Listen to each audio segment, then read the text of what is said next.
This channel does not promote any violent, harmful, or illegal activities. All content provided by this channel is meant for an educational purpose only. দেখছেন টিভি9 বাংলা, রনিপা রয়েছে আপনাদের সঙ্গে। দেখুন, জামিন পেয়েছেন ঠিকই, কিন্তু জামিনের পরেও তিনি জামিন নিলেন না। আজ হেঁটেই আদালতে গেলেন কল্যাণীর বিজেপি বিধায়ক অম্বিকা রায়। সরকারি কাজে বাধা দেওয়ার অভিযোগে বিধায়ককে গ্রেফতার করেছিল পুলিশ।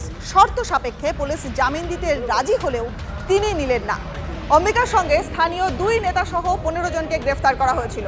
সরাসরি কথা বলবো আমাদের সহকর্মী মহাদেব এই মুহূর্তে রয়েছেন আমাদের সঙ্গে। কারেন্ট আপডেট জানবো মহাদেবের কাছ থেকে। মহাদেব, একদমই দেখো, কল্যাণী বিধায়ক তিনি রয়েছেন আমাদের সঙ্গে। গতকালকে তিনি যখন ঘটনাস্থলে যান তারপরই তাকে পুলিশ নিয়ে আসা হয় কল্যাণী থানায়। কি কারণে পুলিশ আপনাকে নিয়ে এসেছিল, কি করতেই বা আপনি গিয়েছিলেন? দেখুন, ওখানে অধিকারের লড়াই, বেঁচে থাকার অধিকার। ওখানে গ্রামের মধ্যে ঘন জনবসতির মধ্যে ডাম্পিং গ্রাউন্ড করা হচ্ছে, সলিড ওয়েস্ট ম্যানেজমেন্টের ডাম্পিং গ্রাউন্ড করা হচ্ছে। এরা গ্রামবাসীরা চর কাঁসাপাড়ার মাঝের চর মৌজা চর কাঁসাপাড়া গ্রামের প্রান্তিক মানুষরা ওখানে ডাম্পিং গ্রাউন্ড হতে দেবে না, এবং ওখান থেকে হতে দেবে না। সেই প্রতিবাদে পুলিশ ওখানে এবং মিউনিসিপ্যালিটি জোর করে ওটা করবে। কোর্টের স্টে অর্ডার থাকা সত্ত্বেও তারা জোর করে ওখানে করবে। এরা প্রতিবাদ করেছে এবং পুলিশের সংঘর্ষ হয়েছে, এবং পুলিশ এদেরকে তুলে নিয়ে এসে অ্যারেস্ট করে নিয়েছে। সেই সাথে সাথে আমাকেও অ্যারেস্ট করে নিয়ে এসে এবং বলা হলো অ্যারেস্ট করছি। আমি কল্যাণী থানায় যখন নাকি নিয়ে আসে, সারাদিন আমি জানতে পারলাম যে আমাদের অ্যারেস্ট করা হয়েছে। সন্ধ্যের দিকে 6টার পরে তারা বলছেন আপনাকে অ্যারেস্ট করছি না, এদেরকে অ্যারেস্ট করছি, আপনাকে ছেড়ে দেওয়া হবে।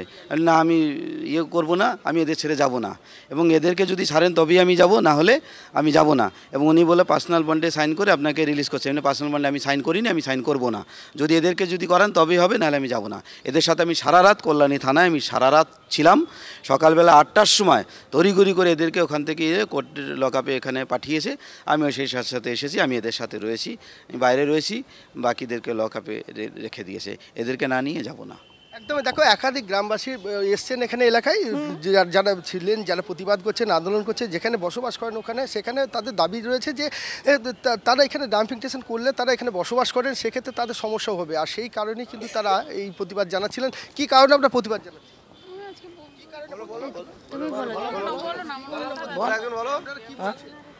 আমরা ওইখানে কাঁচরা ফেলতে দেবো না, জমির মধ্যে আমরা ফেলতে দেবো না।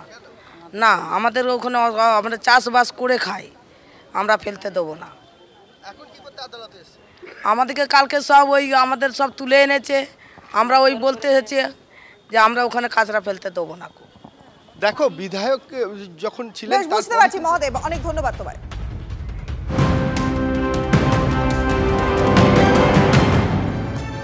দেখুন, তৃণমূলের রদ বদলের জল্পনা একটা চলছে, কিন্তু এই জল্পনার মধ্যেই সোমবার কালীঘাটে বৈঠক ডাকলেন মুখ্যমন্ত্রী। তৃণমূল ন্যাশনাল ওয়ার্কিং কমিটির বৈঠকে থাকবেন অভিষেক বন্দ্যোপাধ্যায়। কথা বলবো আমাদের সহকর্মী সৌরভ গুহ এই মুহূর্তে রয়েছেন আমাদের সঙ্গে। বিস্তারিত জানবো সৌরভের কাছ থেকে। সৌরভ, রনিপা, আগামী সোমবার বিকেল 4টের সময় তৃণমূল সুপ্রিমো রাজ্যের মুখ্যমন্ত্রী মমতা বন্দ্যোপাধ্যায়ের কালীঘাটের বাসভবনে একটি বিশেষ বৈঠক ডাকা হয়েছে। এই বৈঠকটি তৃণমূল কংগ্রেস ন্যাশনাল ওয়ার্কিং কমিটির এই বৈঠক। এই বৈঠক নিঃসন্দেহে খুব তাৎপর্যপূর্ণ, তার কারণ এখন কান পাতলেই গোটা রাজ্য রাজনীতিতে প্রধানতম ইস্যু হলো তৃণমূল কংগ্রেসের সাংগঠনিক এবং পুরসভা স্তরে রদবদল। এই রদবদলের পরিবেশ পরিস্থিতিতে শীর্ষ নেতৃত্ব মমতা বন্দ্যোপাধ্যায়ের নেতৃত্বে কালীঘাটে আলোচনায় বসছে, এটা নিঃসন্দেহে গুরুত্বপূর্ণ। পাশাপাশি শীতকালীন অধিবেশন চলছে, শুরু হবে। সেখানে কি কি পলিসিকে সামনে রেখে নরেন্দ্র মোদী সরকারের বিরুদ্ধে সরব হবে তৃণমূল, তা নিয়েও কিন্তু আলোচনা হবে ওই বৈঠকে। রনিপা, বেশ, অনেক ধন্যবাদ সৌরভ তোমায়।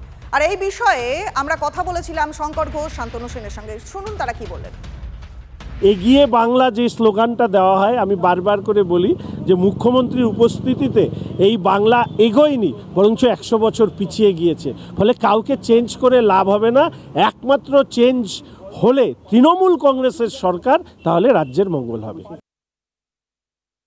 এটা বারংবার প্রমাণিত যে মমতা বন্দ্যোপাধ্যায়ের নেতৃত্বে এবং অভিষেক বন্দ্যোপাধ্যায়ের সেনাপতিত্বে যখনই যা সিদ্ধান্ত গৃহীত হয়েছে, সেটা আমাদের দলের ভালোর জন্য হয়েছে, এবং সেটা যে সঠিক সিদ্ধান্ত সেটা পরবর্তী ক্ষেত্রে বিভিন্নভাবে প্রমাণিত হয়েছে, এবং নির্বাচনে বিপুল জয়ের মধ্য দিয়েও সেটা প্রমাণিত হয়েছে। সুতরাং মমতা বন্দ্যোপাধ্যায়, অভিষেক বন্দ্যোপাধ্যায় আমাদের দলের জন্য যে সিদ্ধান্ত নেবেন, দলের আপামর কর্মীরা সেটা মেনে নেবে, এবং সেটা আমাদের দলের জন্য ভালো হবে। একদল খেয়েছে এতদিন, আরেক দল খাবে। তো এতদিন যারা একদল খেলো, মানুষের কাজে লাগলো না, মানুষের সমস্যা ক্রিয়েট করলো, মানুষের টাকা চুরি করলো, তাদের বিরুদ্ধে শাস্তিমূলক ব্যবস্থাটা কি? যাদেরকে আপনি সরাচ্ছেন তাদেরকে জেলে ঢোকাবেন না কেন? আগে এটা জানতে চাই।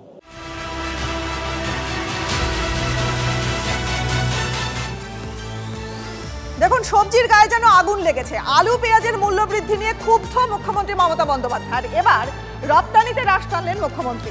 আলুর দাম বাড়িয়ে মুনাফা বৃদ্ধি নিয়েও সতর্ক করলেন মুখ্যমন্ত্রী মমতা বন্দ্যোপাধ্যায়। কেন তাকে না জানিয়ে আলু রপ্তানি করা হয়েছে, নজরদারি কোথায় ছিল, এগুলো নিয়েও উষ্মা প্রকাশ করেছেন মুখ্যমন্ত্রী। দাম বাড়ার নেপথ্যে মিডলম্যানদের ভূমিকা রয়েছে বলেও উষ্মা প্রকাশ তার। একই সঙ্গে রাজ্যের পেঁয়াজ কেন বাইরে বিক্রি হবে তা নিয়েও প্রশ্ন তুলেছেন মুখ্যমন্ত্রী মমতা বন্দ্যোপাধ্যায়। সব আলুটা বেরিয়ে গেছে, মাথায় রেখো। আজকে আলুর দাম বাড়ছে। পেঁয়াজ আমি কষ্ট করে তৈরি করতে শুরু করেছিলাম, বাংলায় পেঁয়াজ তৈরি হতো না বলে, সবটা নাসিক থেকে আসতো। সেই পেঁয়াজ আমার খাওয়ার পেঁয়াজ নেই, আমাকে নাসিক থেকে আনতে হয়। আমার পেঁয়াজ বাইরে বিক্রি হয়ে যাবে? কারা গো? তাকে আমি টাকা দেবো, তাকে আমি বিমা দেবো। আর কিছু লোক বিজনেস করতে গিয়ে কমার্শিয়ালি স্টেটকে এক্সপ্লয়েট করবে। এটা যারা চাষি তারা করে না, এটা কিছু মিডল ম্যান আছে তারা করে। সেই দালালির টাকা তারা ভাগ দেয় একে ওকে তাকে। এটা যাতে না হয়, each and everybody is to take care. তুমি এসটিএফ কে স্ট্রং করো, অ্যান্টি করাপশন ব্যুরোকে স্ট্রং করো,